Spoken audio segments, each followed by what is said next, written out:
So, Lembit, why do you think MPs deserve a pay rise? Because it's not really a pay rise, it's a pay scale correction. You just heard that in your own report.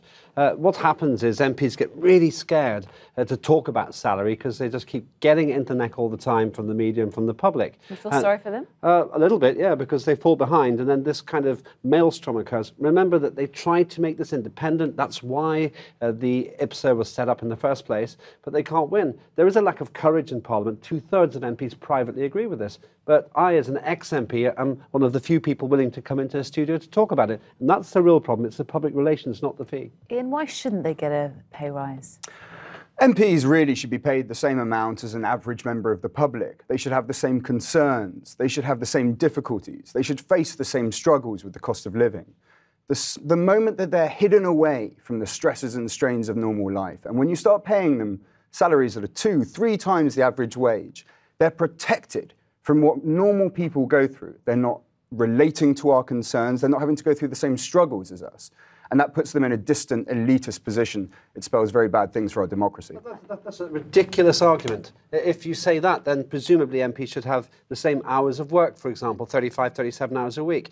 MPs work between 80 to 100 hours a week. Second point, in the last 100 years, and most of those years, MPs have had more than 3 times the average salary. At the moment, it's 2.7 times the average salary. If you want to pay the average salary, then you've got to make sure MPs' average life, and there's no way their quality of life is comparable. It's true that they have a remarkably different job. Most of the people that suggest that they should be paid more envisage MPs having a sort of managerial role. That's why they think, of course, the people that sort of head housing associations or NHS trusts should be shifted over to Parliament. In actual fact, what they're supposed to do is represent their local community, which means they should go through the same struggles as them and be paid at roughly the same level. But that's what they do. And here's another point. Let's just say this goes through. This won't be a deal breaker if this doesn't go through this time.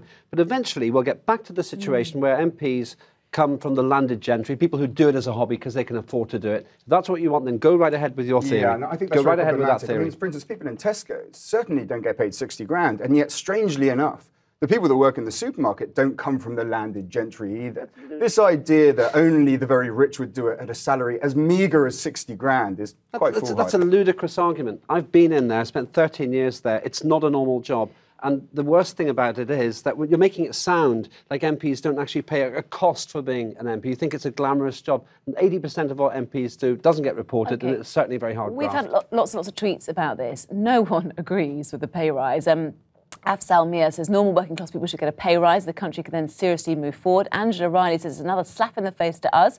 And Hannah says they shouldn't get a pay rise as many families are having to make drastic cutbacks. I mean, it's not a vote winner, is it? It's a terrible piece of PR. I'd agree with Ian on that if that's his argument. MPs tried to run away from making the decision, made an independent authority, and now making it worse. They get paid enough, is what our viewers are saying. They may do. They may do, but this is I'm agreeing with you if you're saying it's a PR disaster, but it's not. I'm not saying that. I'm saying that MPs shouldn't get a pay rise because most people in this country are having a pay cut. Then I'm disagreeing with you because it's about pay scales. If you were to say to me that we don't have to care that people get paid a comparable amount for a comparable job, then go right ahead. But it's disencongenious to say Ian, they should be paid different amounts. I would peg their wages at exactly the average salary in this country. Right now it's 27 grand. I would also give them London waiting. They're here Monday to Thursday. They're broadly in London. So, you know, the symptom of what we're seeing, of course, is that MPs and people in IPSA spend a lot of time, they socialise with people with that management class that earn about 100,000, 150,000, and they associate that with a normal salary. It is not. I mean, you were there to serve your people, right? Would you not do that for £26,000 a year?